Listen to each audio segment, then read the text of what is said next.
Initially we had, one of the reasons why we had invited you was to talk about what exactly transpired in the Lagos primaries, because it would seem that when we did have some contention, it would seem that the process was not as smooth as it ought to have been. What, in your opinion, went wrong with the Lagos primaries? In all society, I think that there is no need for us to overheat the polity because of the result that has been announced. And this is because if there was anything at all that anybody is trying to hinge on to, it was an innocent mistake. And that is the area of the announcement of the number of accredited delegates and the number that eventually voted. I want to tell you that the number of delegates sent from the National Secretariat was 876, and the number of people that eventually voted, actual voters, was 864. Unfortunately, because the chairman of the panel, Senator Akumo, wanted to make his opening speech, he, in the process, was given the number that was not a total number. Some other delegates, and especially the delegates from Ikeja, Ojo, and some of the 3-4 local government areas, amounting to about 58, were not added. And immediately he announced that number, just 2-3, not up to an hour. We noted that, and even members of the press who were there, because you see, for that day to also be seen as very credible, and deliberately make sure that we had nothing less than 60 pressmen, television, radio. It was massive. There was massive pressmen, and the journalists can confirm this. So the process was free, fair, credible. Now that 58 was eventually added, and the pressmen got that information. So it was when it was apparent that the result was tilting in a particular direction, and the final people who cast the vote, the number of votes was counted, that the issue came up as to that the process was not fair and fair. And I want to tell you again that the process remains innocent mistake. That's the mistake done by the senator, because if it was deliberate to be fraudulent, not only that we will not have press presence there, the stage that they got to know about that number will have been skipped, and that was the stage of counting the whole number of the people that voted. So it was not deliberate, and if anybody is challenging that number, that person should also be honest enough to say that, can PDP in Lagos produce so number of delegates? If you go and request for the number, the paper of delegates, the list of delegates from Abuja, you will see that we have 876, which is still very much above the number that voted. So it is there are two different things there. You can hold on to this if you know that even the number sent from Abuja is less than the number that voted. So, and there were 3 processes. At the gate, people were screened, and agents monitored the screening. In the venue, people were also screened again before they were given tag, and agents were also there standing by to know that, because we know ourselves, we were just less than 900. And then when we entered the hall, there was distinct role for every local government. So you could identify that this man is not a delegate, this man. I also want to say that I am not here to defend anybody, but I just want us to know that this process was free, fair, credible. There was a particular candidate who had 2 agents. All other aspirants had 1 agent. The aspirant had 2 agents. Unfortunately, the eventual result turned out against the aspirant. You see, it is not to come and condemn the personality here, but it is also for us to admonish that aspirant to be sincere enough. If we have another issue to raise, we can raise it.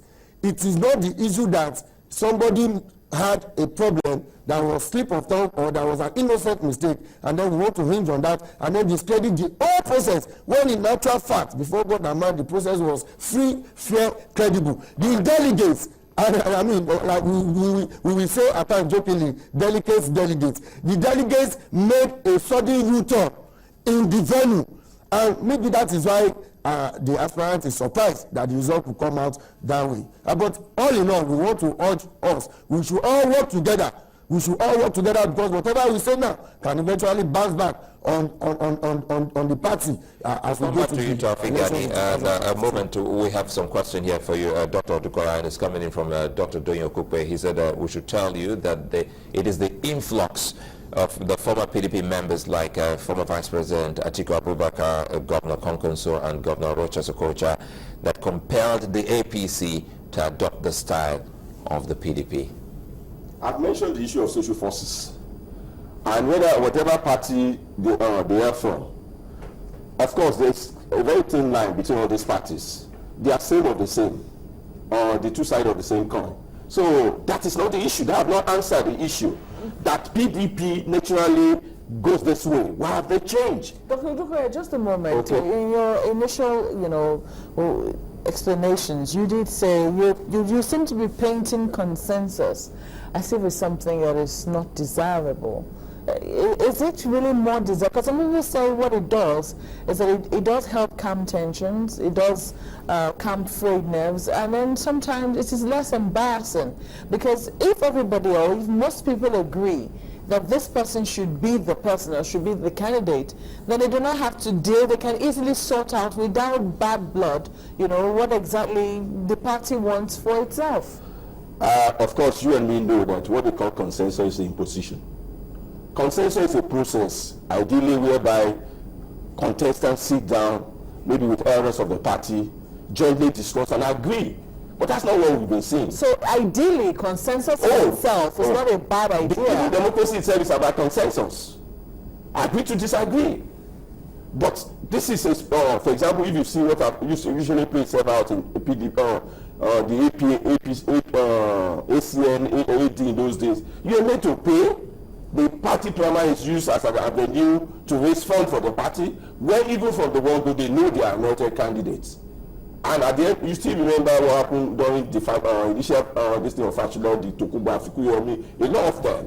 People were dissatisfied because at no point in time were all these candidates brought together. So it's not about consensus qua consensus. We don't have problem with consensus if it is properly done. But what we have is the discourse of consensus have over the years been imposition. And that's what we're saying. And that's what I'm saying equally plays itself within the PDP whether they like it or not. What Donyo Kupe have said has not answered it. I've mentioned it that social forces, whether they are from PDP or anywhere, does not matter. Social forces that enter into that party were able to engender a process that they were not used to, and it has played itself out. But I'm saying, at the same time, hegemonic forces, if you remember I mentioned this, hegemonic forces that are anti-democratic, have taken hold of PDP, and that's the danger for us.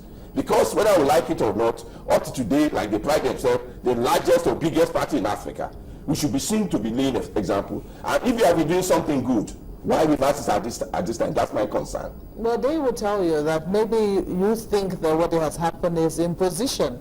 Maybe what they actually had was an ideal case. I know what democracy is. We all know. And of course, we have a standard, their own standard. That's what I'm saying. And that's why when my friend here was talking about that they'll be raising for this thing, their own standard. We are saying they've gone below their standards. That's just as simple as that. Well, let us let Gani Taufik react to that. I'm sure you've been listening to Dr. Odukoya. What do you have to say to that? Well, honestly, with regards to the doctor over there, I want to say that unless, of course, he's an APC member, he should appreciate that as a political scientist, you can decide on your own to say that this is how you want to go about a process. Now, this process must, of course, now be free, fair, credible. In this instance, what we are saying is that we have said that if you are better than President Goodluck Jonathan, come out, go and get the guideline of PDP. Even the timetable was there for anybody to collect form and submit form. So the way the analysis of the doctor, I think is apparently biased. He's just saying this to try to malign PDP. But I am going to challenge Doctor to tell us whether, in all honesty, he can say that we have moved or not from what we used to have in development. When today, as we talk, the country has the best economy in Africa. When today, even in our municipality, railway is working, you have improved airports. As we talk, of course, we know that aircraft fly from Nigeria to America direct now because of the improvement, the Cat A certificate that we have, and so many others like that because of time I may not be. But more importantly is that we have ensured democracy. We have ensured a situation where anybody can be very confident that if I participate in this election and I win, I will be given the mandate. I tell you that President Goodluck Jonathan will congratulate, without prejudice to his powers or right to go to court, we congratulate the first minute anybody is announced as president in this country. And I think that is the type of president we want. And that's why we are proud. I am proud as a member of PDP that my party has returned President Goodluck Jonathan to be the flag bearer of PDP. I don't know why my good friend Doctor is also not being very critical to say that why would APC even go and impose, either directly or indirectly, a man who truncated democracy in 1983 for whatever reason. You have no reason to truncate our democracy. This is the flag bearer of APC. So if you want to be very critical, let's allow Dr. Duka react for all of those comments. That's our closing moments now because we're closing on this. Thank you very much. I'm happy I'm not a politician like you. And by training, I'm a political scientist. And this idea about name calling does not, labeling, profiling does not actually help matters.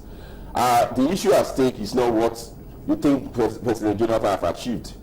The issue is that you are falling below standard. You have a benchmark which you are falling below. Whether you are admitting it or not is a different ballgame. But truth,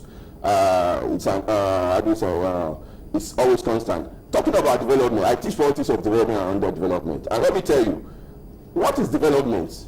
The quantitative and qualitative improvement in the people's life. And Dr. Sia, he said it. When we are talking about development, you ask 3 questions. What is happening to poverty? What is happening to inequality? And what is happening to unemployment? On those 3 parameters, Jonathan is a failure. I rest my case. Thank you.